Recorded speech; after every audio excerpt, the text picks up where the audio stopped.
When a mirror arrives uninvited.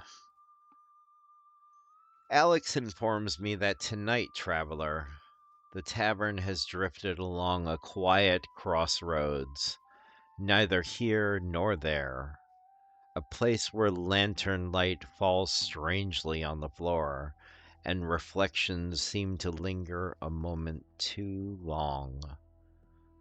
I tell you this because tonight's story begins with a mirror that didn't belong to anyone, a mirror that appeared on a bar stool as though it had been waiting, a mirror that whispered without words, "Look at yourself, and only yourself."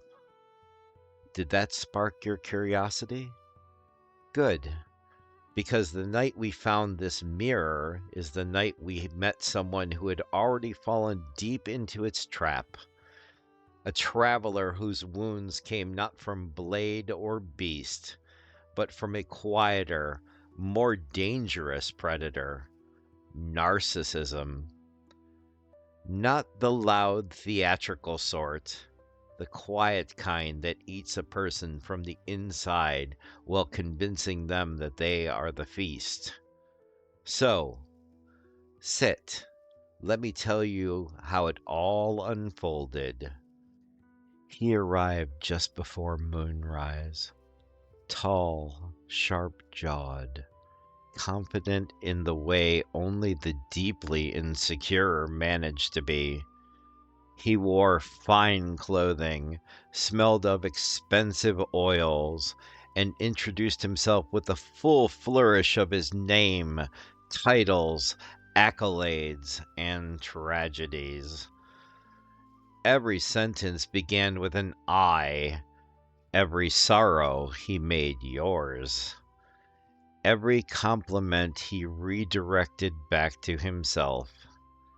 When I poured him a drink, he said, "Ah, yes, I've been told I deserve only the best." When I offered him food, he sighed dramatically, "I suppose I am worth feeding." He did not ask why the tavern had appeared. He did not wonder who else might be inside. He cared only about the echo of his own voice. And then he saw the mirror. It shimmered, silver and hungry, catching his gaze the way deep water catches an unwary foot. The man smiled at it, a long, admiring smile, and the mirror smiled back. He whispered to it, "Finally, someone who understands me." Traveler, before we go deeper, pause for a moment.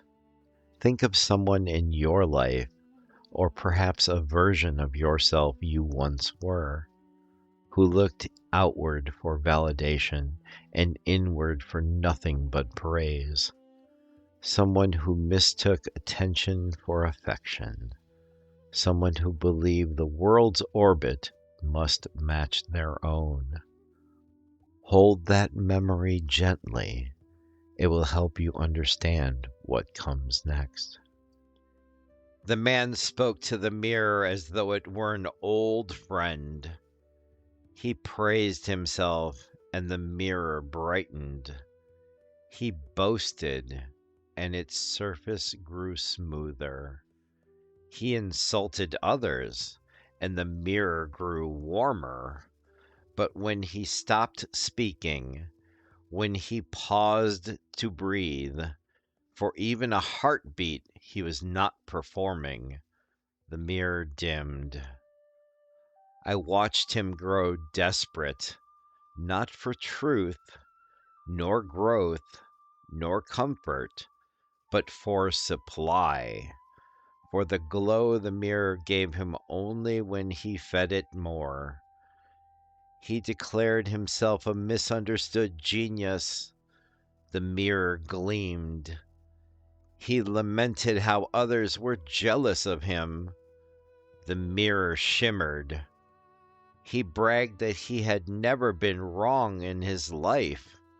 The mirror shined bright as moonfire.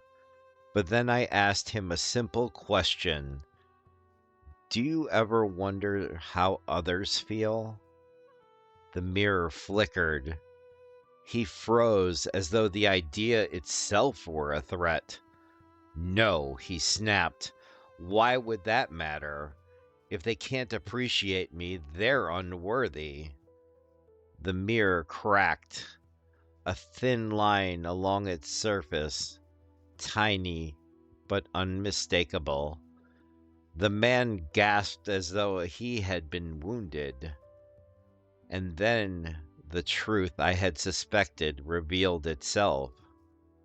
Narcissism doesn't protect a fragile ego. Narcissism is the fragile ego, but wrapped in armor made of glass.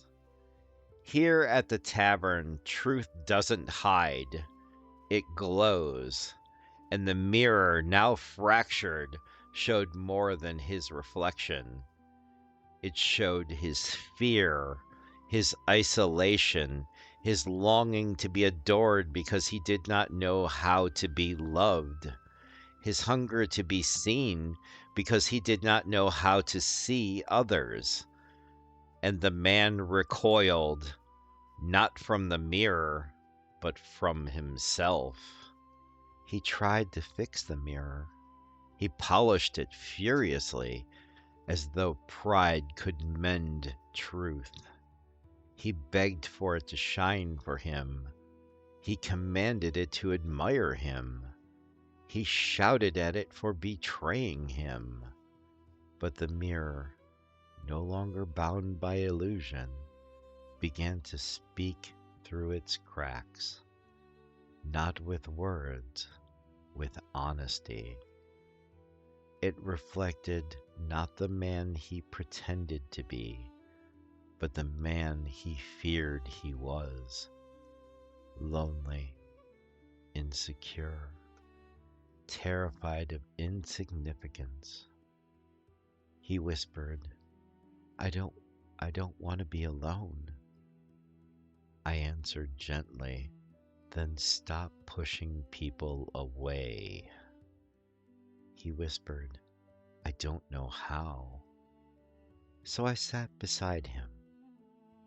Quiet bartender, a simple tavern, and a night really like any other, and told him, you begin by listening, not to be admired, not to be praised, not to be right.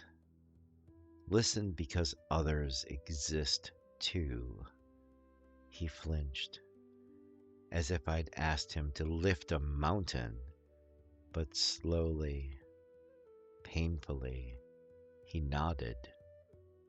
The mirror dimmed, cooling into something harmless, not magical, not monstrous, just a mirror again. He left the tavern at dawn, walking into the rising light like a man who finally understood that healing isn't about loving yourself more. It's about learning to love others enough to make space for them in your world.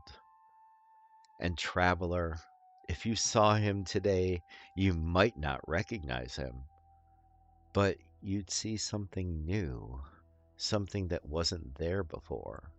Humility, and the quiet beginnings of empathy. Narcissism is a strange wound.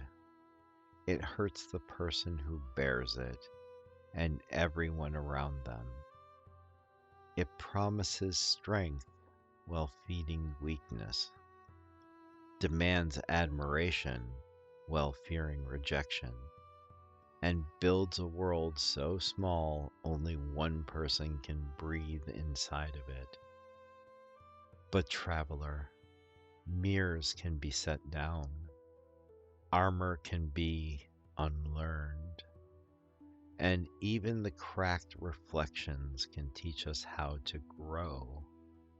So If you've ever felt trapped by someone else's hunger for attention, or if you've ever noticed your own reflection growing too loud, remember this: a life shared is greater than a life worshipped. A heart open is stronger than a heart guarded. And no mirror, magical or not, can show you what kindness reveals more clearly. Now finish your drink. The night is deep, and the tavern listens. But for now, I must away. Take care of yourselves, and be well.